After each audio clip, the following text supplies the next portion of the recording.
Well, that was a predicament. I was just out in the Mojave Wasteland, minding my own business, when suddenly a pack of feral ghouls just start flailing at me. I don't know what I did to deserve this. They did put up a good fight, but we got him. My friend, Zach Bag of Bones, also got attacked by them, but he's Gucci. He lost his pants, but it's okay. Hi, my lovely nerds. My name is Cryptic Kitten, and I'm here to talk to you about the magical, the mythical, and the macabre in folklore, mythology, and the media. So our story today is about ghouls, specifically Fallout ghouls. This is actually going to be part one of a two-part series where we first talk about the origin of the ghouls in Fallout, and secondly, we talk about specific ghouls that we meet throughout the games. But first, we need to figure out, where did they even come from? What started this idea of the ghouls? Well, let me tell you. So ghouls originated in pre-Islamic religion, so they're very, very old. The term ghoul actually means to seize in Arabic, and male ghouls are called ghoul, and female ghouls are called ghula. Ghouls are said to be desert-dwelling, monstrous humanoid creatures, mostly with being associated with shape-shifting, specifically into hyenas, but also can shape-shift into other animals and also people. Ghouls are also associated with graveyards, cemeteries, and other inhabited places, and are said to be lurking around, searching for humans dead or alive to consume with their flesh. Because of their ghoulish features, ghoul is also a derogatory term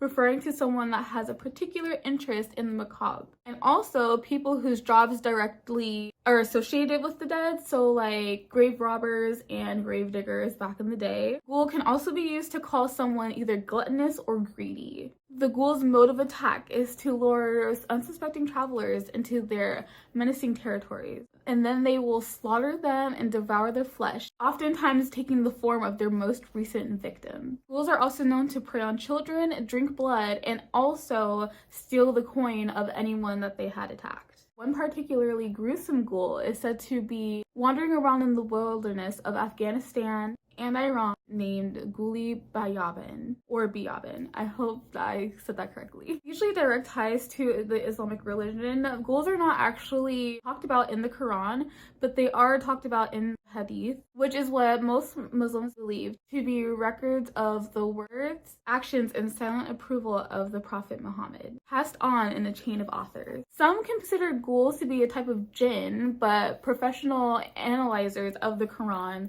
have come to the conclusion that ghouls are actually a type of burned devil. It's said that the devils, or the shaitan, once had access to the heavens, where they eavesdropped and returned to earth and passed down hidden knowledge to the soothsayers, which are people with the ability to see the future. And when Jesus was born, 3 of the heavenly spheres were off limits.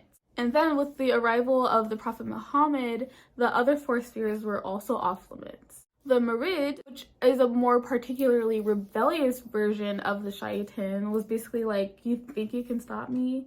No. But then they were stopped. They were to be burned by comets, and if the comets didn't burn them, they would become deformed and driven insane. Then they would fall into the desert, and they would be forced to live out their lives as ghouls. The 2 most well-known origins of the ghouls in Western society are the Vathek by William Beckford in 1786, also famously the collection of folk tales collected during the Islamic Golden Age and translated into French by Antoine Galland. The Vathek was written by William Beckford when he was only 21 years old, and is a Gothic novel originally written in French but then translated into English by Reverend Samuel Henley, and is considered the first use of the word ghoul in English literature, and was inspired by the story 1001 Nights. The story describes the fall of power of the Caliph Vathek, a caliph being the Islamic steward in charge of a political office called a caliphate,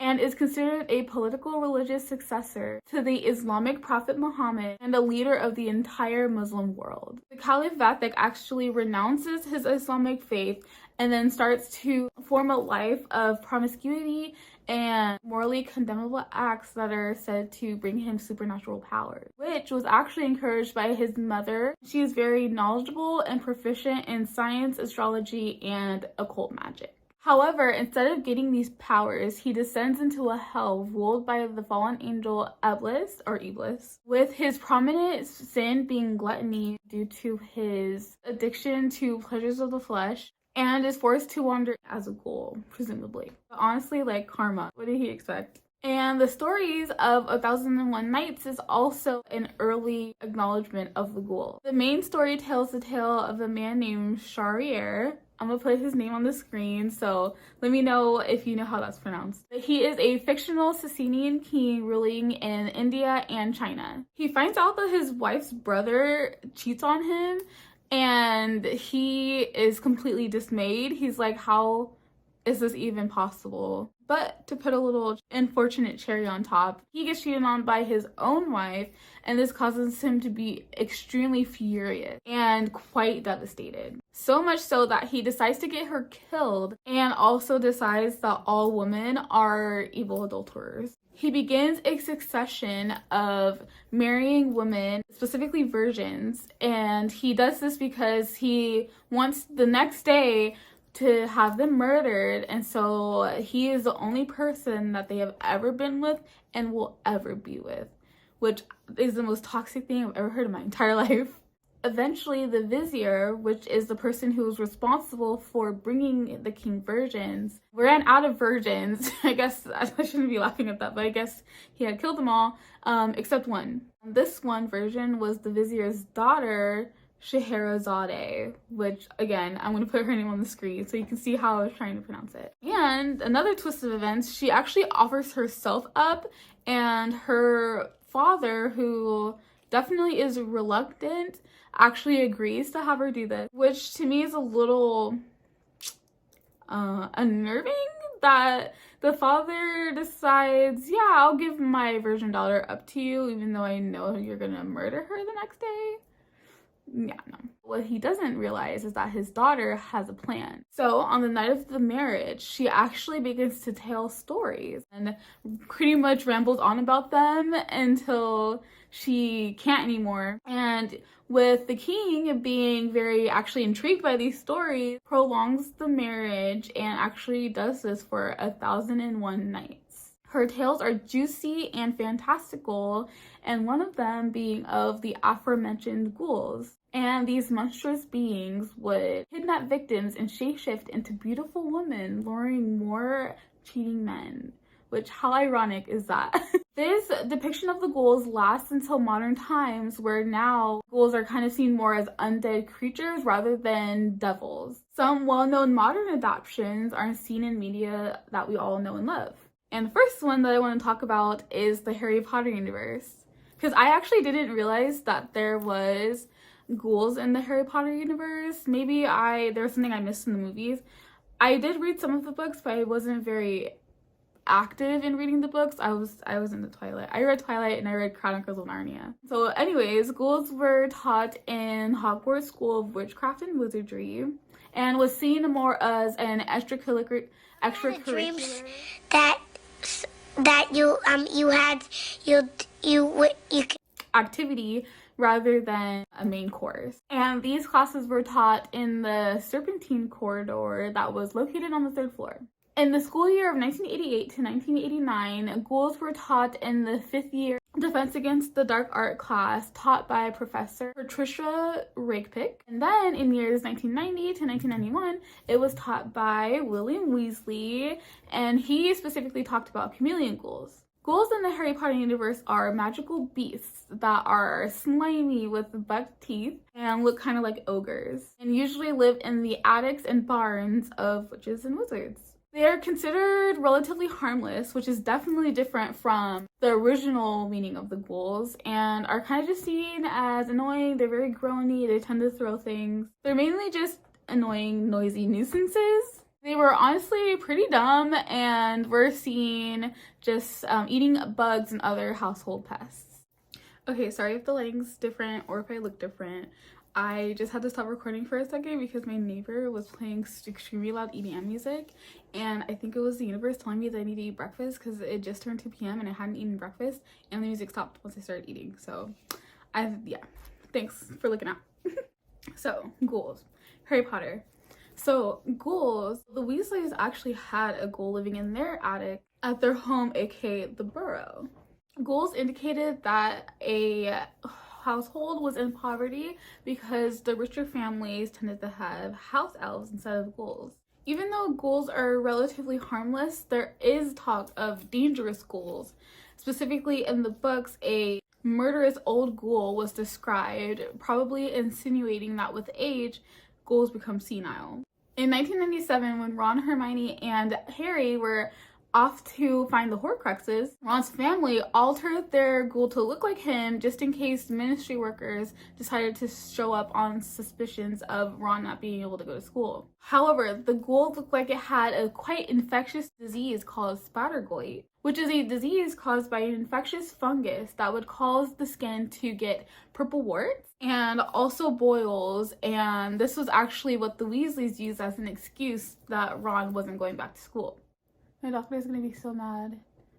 He just stitched this one up for me, and now he's gonna have to stitch these up. What can you do? Okay, so for our next media, I'm sure you guys have heard of the movie Night of the Living Dead. That was released in 1968. I haven't watched it, but I definitely want to. I want to start getting into like classic scary or horror movies. But did you know in Night of the Living Dead that the monsters are actually considered ghouls and not zombies? They are actually mentioned as ghouls in a news report that the characters are watching on the screen when they're trapped inside their house. At this hour, they report the level of the mysterious radiation continues to increase steadily. So long as this situation remains, government spokesmen warn that dead bodies will continue to be transformed into the flesh-eating ghouls. All persons who die during this crisis, from whatever cause, will come back to life to seek human victims unless their bodies are first disposed of by cremation. The writer and director, George A. Romero, actually said in an interview that he never thought of them as zombies and always thought of them as ghouls. I personally feel like they were a mesh of the two. And this is a good segue into us talking about the difference between ghouls and zombies. So traditionally, ghouls are seen as more demon-like beings, while zombies are undead corpses. Ghouls are not human and never were human. They have their own will and do have their own thoughts, even though it's more animal and childlike if children had a taste for human flesh. Another distinction is that ghouls feed on human and animal flesh and also feed on the living or the dead. Zombies are reanimated human corpses and have no level of intelligence. They crave flesh and the brains of living humans and are brought about through voodoo, necromancy, rituals, viruses, and diseases. Another beloved medium of the ghoul archetype is of the game Dungeons & Dragons. D&D describes ghouls as grotesque humanoid creatures that reek of carrion, which is the foul scent of death, and were also described to paralyze anyone that they touched. They are said to have red glowing eyes, sharp claws, long faces full of sharp discolored teeth, and skin that's covered in sores that ooze a disgusting pus and scab over. Skin is also gray and taut and looks very dry and crusty. They also have forked tongues, hairy legs, pointed or ragged ears, and are wearing the clothes that they had once worn when they were alive. Like a lot of modern ghouls, they also were very dumb, although they did have their own thoughts. You know how some zombies just like to follow sounds and scents, and that's how they track? Ask not for whom the bell tolls.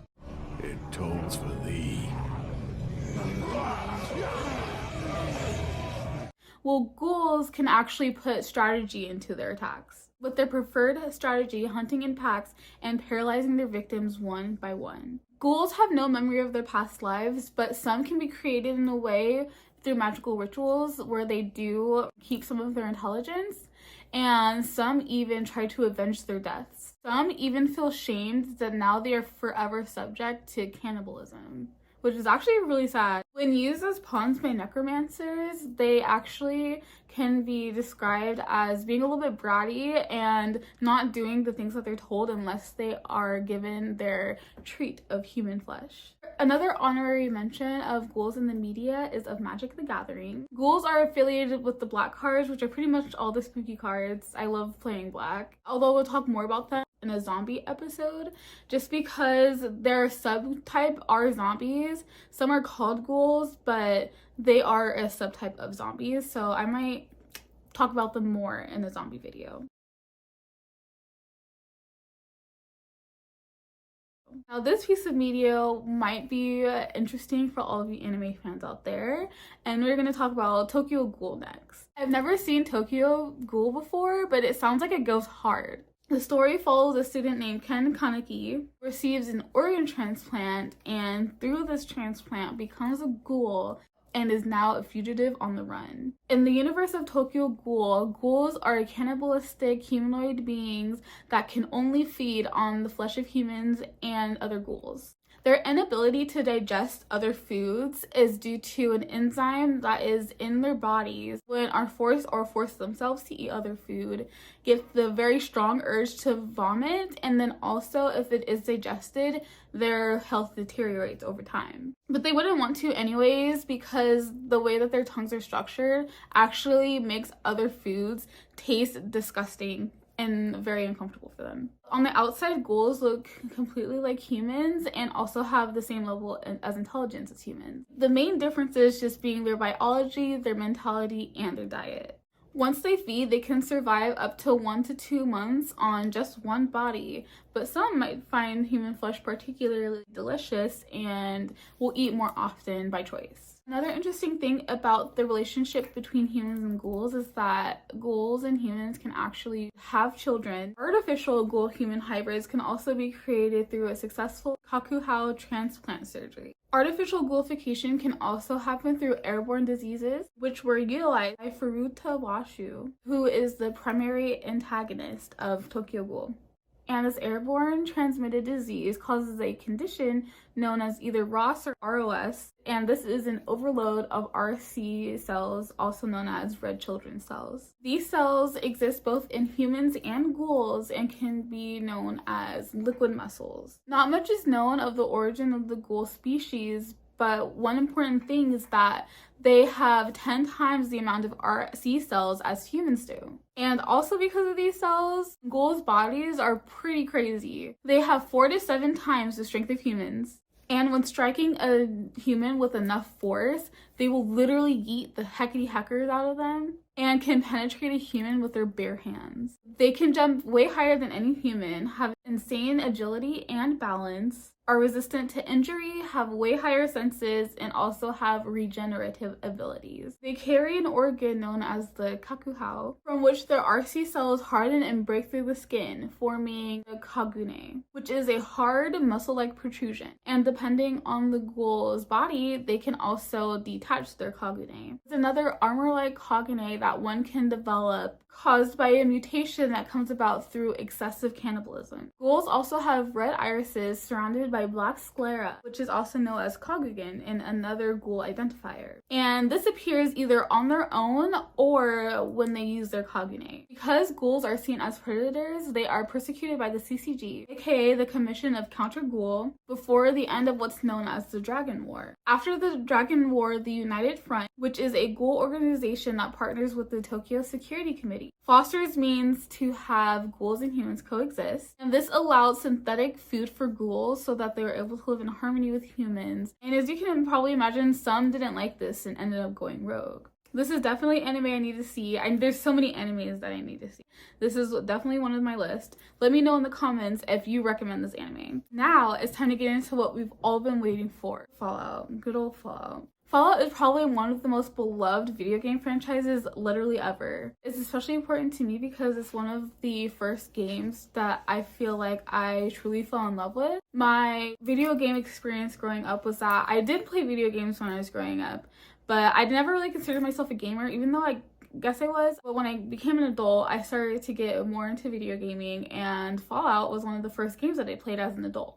And I've literally fell in love with it ever since. I probably played Fallout New Vegas at least 4 times, Fallout 4 at least twice, and I also got 76, although I stopped playing because every time that I tried to play, I would spawn somewhere where everyone would kill me. Kind of like in GTA, but in the Fallout universe. I do want to get back into 76 though, just to see how it is now. There's also so many cryptids in 76 that we need to talk about, so I want to play for that. So as you know, ghouls in the Fallout universe are pretty classic and integral part of the Fallout lore. Ghouls show up in every Fallout game, starting with Fallout in 1997 through Fallout 2 in 1998, Fallout Tactics Brotherhood of Steel 2001, Fallout Brotherhood of Steel in 2004, Fallout 3 in 2008, being released by Bethesda, the beloved Fallout New Vegas in 2010, developed by Obsidian, Fallout 4 in 2015, and the infamous Fallout 76 in 2018.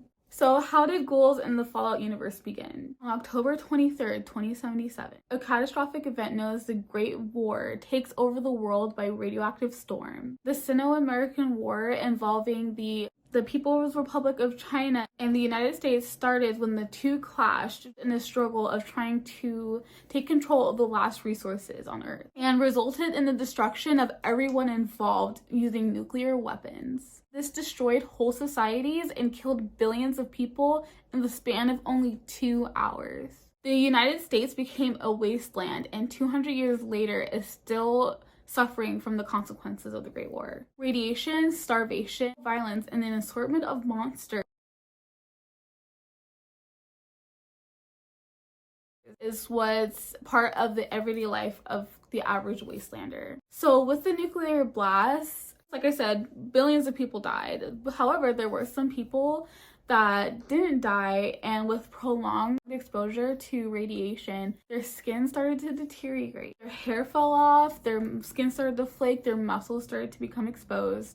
They developed damaged connective tissue, which would also cause them to lose their ears and their nose. And in some cases, skin and the flesh could deteriorate so bad that you would even show bone and internal organs. The ghoulification process can go anywhere from days to weeks to years, depending on how close you were to a concentration of radiation and the levels with which you were exposed to it. Those closest to the blast had the most traumatic and deformed transitions into ghouls. Another characteristic of ghouls is that they have extremely long lifespans, living up to centuries, due to a mutation within their autonomic nervous system, which is the system that regulates your heartbeat, your breathing, blood pressure, and etc. This mutation in response to gamma radiation, which is the wavelength of radiation underneath 10 picometers, which is lethal to humans even in moderate doses, delays the normal process of decay in the neurotransmitters of the spinal cord. The types of ghouls that are brought about through ghoulification are, first, the necrotic post-human, aka the ghoul. When it comes to intellect and personality, they're no different from humans. Ghouls and I can be friends. We can go out and have a gecko kebab. Maybe if it feels right, we can go and have a candlelit Brahmin steak dinner. And also, like humans, they wear regular clothes and carry and use weapons. And ghouls also refer to humans as smoothskins. Humans tend to call ghouls shufflers or zombies, which ghouls tend to find offensive. And rightfully so, because they tend to use these terms in a very threatening way to ghouls. These bigots will use these words interchangeably, saying that ghouls need to be killed before they go zombie due to radiation destroying their brains. Although there are some ghouls that do reclaim this phrase, especially zombies, including ghouls in Set's zombie gang, and we'll talk about Set later. Another ghoul that is said to embrace this phrase is Raul Tejada, who is a ghoul mechanic, gunslinger, and potential companion in Fallout New Vegas. He's from Mexico, but is currently imprisoned at Black Mountain, which is a location that serves as a radio station for the state of Utobita. What is Utobita, you may ask? Well, it's a remnant group of first and second generation super mutants led by Tabitha, aka best friend Tabitha, and is located in the Mojave Wasteland. Clearly a beaut. Look at that hair. Raul uses the word zombie in reference to his nickname, Raul the Ghoul, the Vaquero of Mexico City. Not all ghouls are civil, however, because there are ghouls that are vicious and hostile without even having to be provoked. But that goes for humans too. The most noteworthy examples of this being the Chinese remnants, which are a faction in the capital wasteland consisting of Chinese spies, soldiers, and special forces units that are trapped in the US. After the Great War. Remnant forces are either in denial or unaware that the world has literally been destroyed by nuclear weapons and believe that they are still in the state of war and still follow objectives given to them pre-war. And this is so sad, honestly, because ghouls live literally hundreds of years, and these ghouls are living their whole life believing that they're still in a state of war. Come on guys, come and smell the Brock flower. Pop open a bottle of Sunset Sarsaparilla and eat it with your wasteland omelet. The only reason why I didn't say Nuka-Cola is because Nuka-Cola is heckin' corrupt, and you're probably not surprised by that. So next is the ferocious necrotic post-human, aka the feral ghoul, the one that almost killed me. These are ghouls that went into an irreversibly feral state due to very long exposures of radiation. This caused their minds to slowly deteriorate over time, sometimes slow, sometimes fast. Feral ghouls will oftentimes attack on sight and tend to hunt in packs. There are the regular feral ghouls that are seen wearing the clothes that they were wearing when they were alive, and also are relatively easy in combat. I'm just glad this is the one I came across because who knows what would happen otherwise. Feral ghoul roamers and stalkers are often wearing rags or their birthday suit, and they are tougher and far more dangerous than their counterparts. Feral ghoul reavers are ghouls that have the highest level of deterioration, and they were once wearing metal armor or fight suits that, with radiation, melted and fused entire segments of their body, and this causes them to be very hard to fight. Fallout 3 reavers are known to have no sense of self-preservation and oftentimes will just rip out their radioactive guts and throw them at you. Really cool. Withered, gangrenous, rotting, and charred feral ghouls are some of the rarest and also most dangerous ghouls due to their resilience and deadly attacks. Let's talk about Camp Searchlight, because Camp Searchlight is an example that ghouls can be created even after the Great War. Camp Searchlight was a former NCR military camp located at the convergence of Nevada 164 and Highway 95 in the Mojave Wasteland, but is now irradiated with an attack that ghoulified the majority of the stationed NCR troops. Due to the sudden ghoulification and the trauma associated with that, it caused severe mental health issues and rapid degeneration of consciousness. So not only did humans become ghouls post-war, but they also almost immediately became feral ghouls. Quite the unfortunate event. Next is the luminous necrotic post-human, aka the glowing one. A glowing one is a highly irradiated ghoul that has absorbed so much radiation that they developed bioluminescence, which causes them to glow green, and are deemed as outcast even by other ghouls. Sometimes it'd be your own kin. Glowing ones are predominantly feral, mainly because they tend to either isolate themselves or just the amount of time that causes one to glow would already have deteriorated their mind. Although there are some cases of individuals who become glowing ones before they go feral or even if they go feral. And from Fallout 3 to now, glowing ones are deemed to be very hard targets, and some even have the ability to do a large blast of radiation that harms non-ghouls and heals other ghouls. Now let's talk about a very specific type of ghoul that are known as the Marked Men. Marked Men live in the Divide, which is a stretch of devastated land that is located in the northwestern region of the Mojave Wasteland in 2281. The men were wounded by the subterranean nuclear detonations of 2277 and were flayed alive by the storms. Marked men are able to be sustained by the very high levels of radiation in the area, and this allows for regeneration despite the damage to their bodies, and because of this, they are unable to leave the Divide. Despite being cognitive and able to do a variety of tasks such as constructing outposts, using guard towers, and carrying weapons, they still are very hostile and will immediately attack anyone that comes near. Very interesting, very specific breed of ghouls. Now let's talk about the difference between ghouls and super mutants, because I personally was very confused if super mutants were just a type of ghoul, but super mutants are actually created very differently. A super mutant is a general term referring to a humanoid mutant that is brought about by exposing a regular human to a virus known as the Forced Evolutionary Virus, or FEV. This resulted to hulking mutants that have exceptional strength, endurance, resistance or immunity to diseases and radiation, as well as having modified intelligence. I hope that clarified the difference between super mutants and ghouls. So basically, ghouls are brought about through exposure of radiation, while super mutants are exposed to a specific virus that changed their biology. But for ghoulification, it's not actually unique to just humans. Animals can also go under ghoulification, causing hair loss, skin deterioration, glaucoma of the eyes, exceptionally long lives, and also can become glowing ones through extended exposure of radiation. Ghoulified animals can be seen throughout the United States, including beavers, black and brown bears, gorillas, vicious dogs and mongrels, rabbits, rad stags, rad ghouls, rad rats, the sheep squatch, squirrels, and wolves, and also supposedly whales. Some well-known examples of these animals is Ruska. And Ruska was a pre-war bear that was a circus animal that was seen performing throughout the Point Lookout area. She is now a yaoguai, which is the term for a ghoulified bear, and is the only yaoguai that inhabits the Point Lookout area.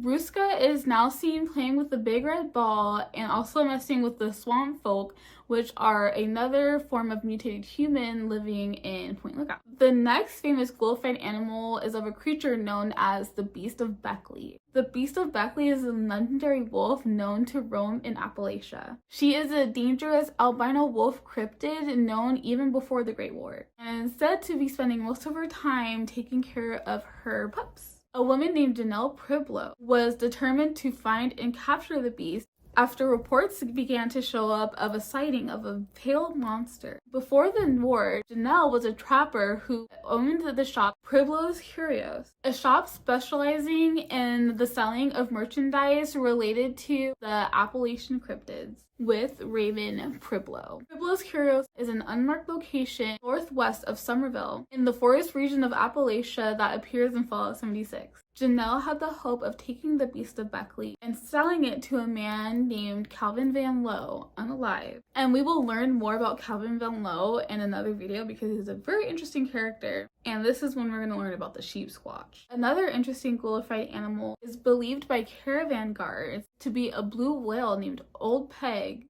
and is described to be living in the ocean of the Boston Harbor. Now that we know what ghouls are, how they came about, and the different types of ghouls, let's talk about ghouls in history. In California, ghouls were some of the first groups of people that began the rebuilding of civilization, which were the inhabitants of Vault 12 underneath Bakersfield, California, founded in Necropolis in the summer of 2083. So backstory on Vault 12, it was actually constructed by Vault-Tec and is said to be built with every amenity in mind for the prospective Vault dweller. The Vault's main purpose, however, was to study the effects of radiation on humans, and they did this by ensuring that the Vault's doors never fully closed.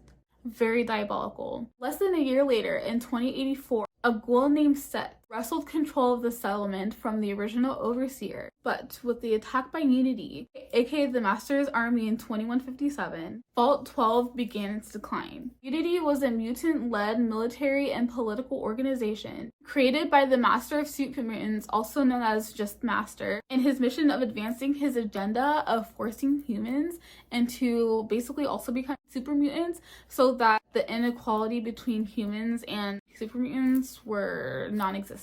So he used FEV, the Forced Evolutionary Virus, to transform humans into what we now know as super mutants. Unity expected to find the vault empty and were going to use this as a base, but upon arrival they found that the ghouls were there and they started to wreak havoc on the ghouls, and Set tried to let the Master know that it was just ghouls that were settling the vaults and not humans. However, the super mutants and the Master still did settle inside the vault with Set's cooperation. Vault 12 would eventually be destroyed and everyone in it when the Vault Dweller, which is the player character in Fallout, raided the vault to recover the water chip. The water chip being the cornerstone for Vault-Tec Corporation's water purification system installed in the vault, and because of this, the super mutants retaliated. This had led to a great migration and the founding of many ghoul and ghoul-led settlements, including Broken Hills in 2185, the NCR state of Dayglow in 2189, and Gecko in 2235.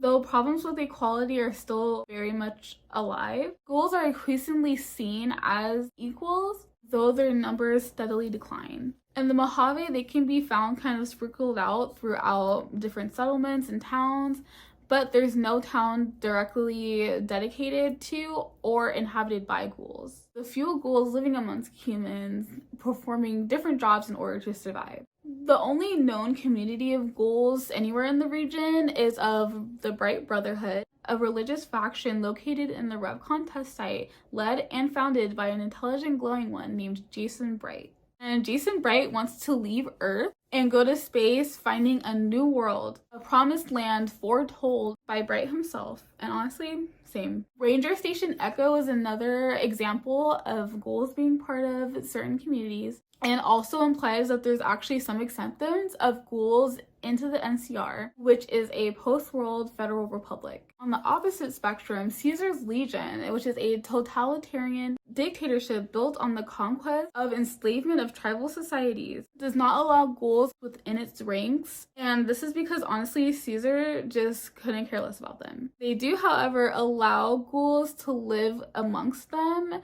and examples of this are Rahul Tejada from earlier. And this is all on the West Coast. So now let's talk about the East Coast. The East Coast, having a very concentrated population of people, was extremely devastated by the fallout of the Great War. Within a year of the Great War, ghouls started to emerge and settle in places such as Underworld, located in Washington, D.C. And in areas like Appalachia, ghouls were starting to get hunted down by people. And as you can imagine, there is a lot of prejudice against ghouls, which honestly boils my blood so much, because why is it that even after a global apocalypse, why is there still racism? Honestly, sometimes I hope and pray that an apocalypse happens so that we can reset society and just get rid of racism altogether. Not really, but kind of. We can still kill each other for resources. That's totally fine. I'm totally down for that. Let's just not be absolutely dumb in the aspect that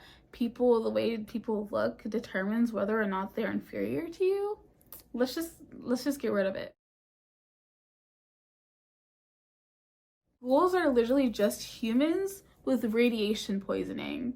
They're really not even a different species. They're literally humans. I mean, feral ghouls do immediately kill on sight, and even though they're still human, so I kind of get that. But regular ghouls are literally just some humans with some skin that fell off.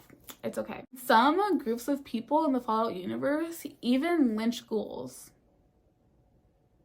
In places like Washington, D.C., the members of Lion's Brotherhood of Steel will routinely open fire on a ghoul as soon as they're sighted. And just like racism in real life, a lot of the reasons why ghouls are disliked is through ignorance. Some people actually believe that ghouls carry diseases, even though there's no evidence of this at all. And others felt that ghouls were going to inevitably become feral, which is actually not true. Ghouls don't eventually become feral unless they are actually still exposed to radiation. But if a ghoul is not feral and also stays away from radiation, they're not going to become feral. But unfortunately, there are some ghouls that don't really help the situation, particularly due to a ghoul named Roy Phillips who was obsessed with seizing the Tenpenny Tower, which is a fortified settlement in the Capital Wasteland. When the security chief of Tenpenny Tower, named Gustavo, denied Roy's entry, he became increasingly threatening and led to suspicions that he was going to attack the tower, which further perpetuated the idea that all ghouls are threats. And a settlement that showcases that even ghouls can be prejudiced against ghouls is of that of the Underworld. The Underworld formed in the Museum of History, specifically among the remains of an exhibit that illustrated different views of the afterlife. Some of the inhabitants threatened their own resident doctor named Dr. Barrows, who works in the infirmary called the Chop Shop, over his research of ghoulification and its cause, claiming that ghouls are ghouls and humans are humans. Reeks of internalized racism. And I can't bring up the racism of ghouls without bringing up Vault City. So Vault City is a high-tech city-state in northern Nevada and is established by the inhabitants of Vault 8 after the Great War and is best known for their medical technology. Around 2239 in Gecko, the groundwater started to become polluted with waste from a power plant when the atomic reactor stopped working properly. and led to serious poisoning of the whole reservoir. Harold, a ghoul-like mutant living in Gecko, learned that a hydroelectric magnetosphere regulator was needed for their job. But this wasn't going to be found in Gecko. So acquiring the help of Vault City was absolutely necessary. But the messengers were shot by the Vault City guards, marking the policy that you must shoot all ghouls on sight. Mind you, feral or not feral. And to make things worse, the inhabitants of Vault City started to think that the ghouls purposely polluted the water, accusing them of terrorism. You'll love to see it. There were some examples that not all humans hate ghouls, and one of these examples is of Carrie Lee of the Crimson Caravan, who managed to secure lucrative trade relations with ghouls of the city.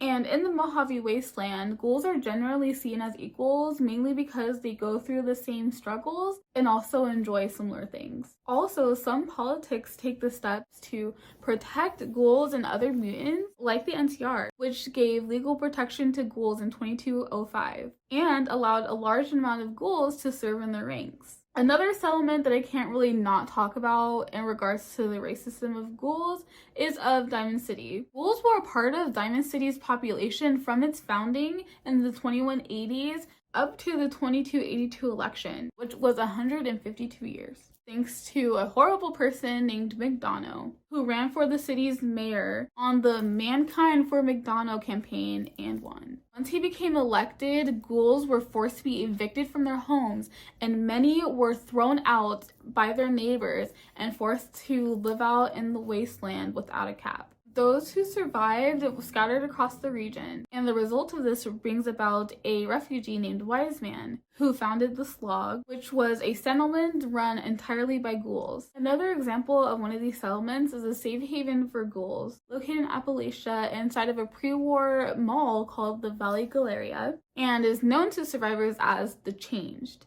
It's led by Lucy Harwick, who was a pre-war aesthetician who became a ghoul after seeking refuge in Harper's Ferry before the bombs fell. They accept all traveling ghouls into their shelter with, quote, open arms and, more importantly, open hearts. I love that ghouls were able to find ways to make life easier for them and build settlements for them so that they didn't have to deal with humans, and also bring in others that were outcasted by humans. But it's really unfortunate that the people of the Commonwealth hate ghouls, mainly because of the fact that feral ghouls run rampant. And a closer account of this is of a man named Duncan McCann. And Duncan McCann has a very tragic backstory where his whole family was attacked by feral ghouls and he lost all of them. Because of this, he would unalive Lucy Harwick and many others in pursuit of revenge. And also, settlers of Foundation, who are a faction of Appalachia, would hold a policy of immediately shooting any ghoul that you see because of the growing number of feral ghoul problems. Once a ghoul scientist in Appalachia named Penelope Hornwright was recruited by the settlers, she says that she had to full-on wear a mask in order to even enter Foundation. A little bit more disturbing case of the bigotry when it comes to the association of ghouls and feral ghouls is of the raiders in the crater, where a man named Lev would attempt to convince a ghoul named Lou to unalive himself by guilting him that he was going to become feral one day, which, as we established, isn't actually true.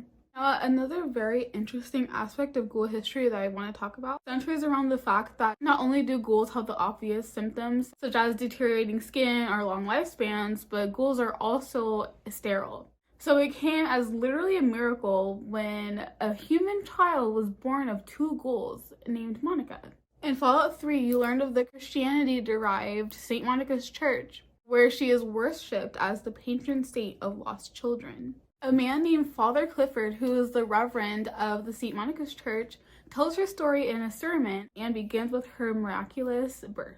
Born in the city of Great Atlanta alongside the East Coast, she is eventually sold into slavery and forced into prostitution, and her son, Aaron, is also sold into slavery away from her. Monica would pray nightly, trying to convert her captors to find faith. After 16 whole years, one slaver repented and decided to help Monica search for her son.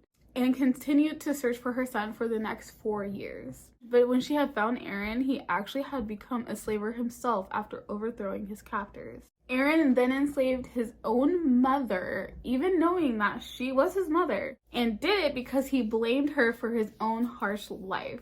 Talk about mommy issues. Aaron then began to put her through a series of torturous trials, but she would not break and still express her love to her son, while also being miraculously healed each morning. The conclusion of the story begins when Aaron realizes the love that Monica and God has for him and decides to repent and frees his mom as well as the other slaves. The Saint Monica in Fallout is actually very similar to the real world Saint Monica. The real world Saint Monica also had a very sinful son who she also continued to try to convert to Christianity. And she was very successful at this because her son, Augustine of Hippo, is now known as Saint Augustine.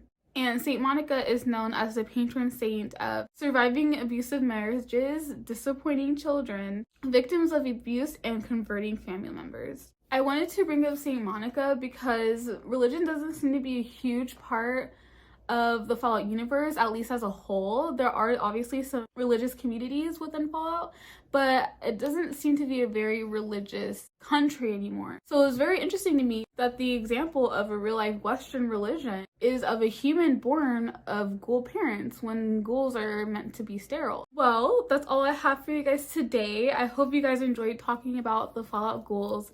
It's one of my favorite games and I was super excited to do this video. Get ready for part 2 where we talk about specific ghouls that you meet in the Fallout universe and learn about their stories. Please hit the like button if you found this interesting and it helps me to be seen to get these stories out to more people. And go ahead and leave a comment if you like the story or anything that I said today. Let me know, please. And with that, have a great day wherever you are. Bye!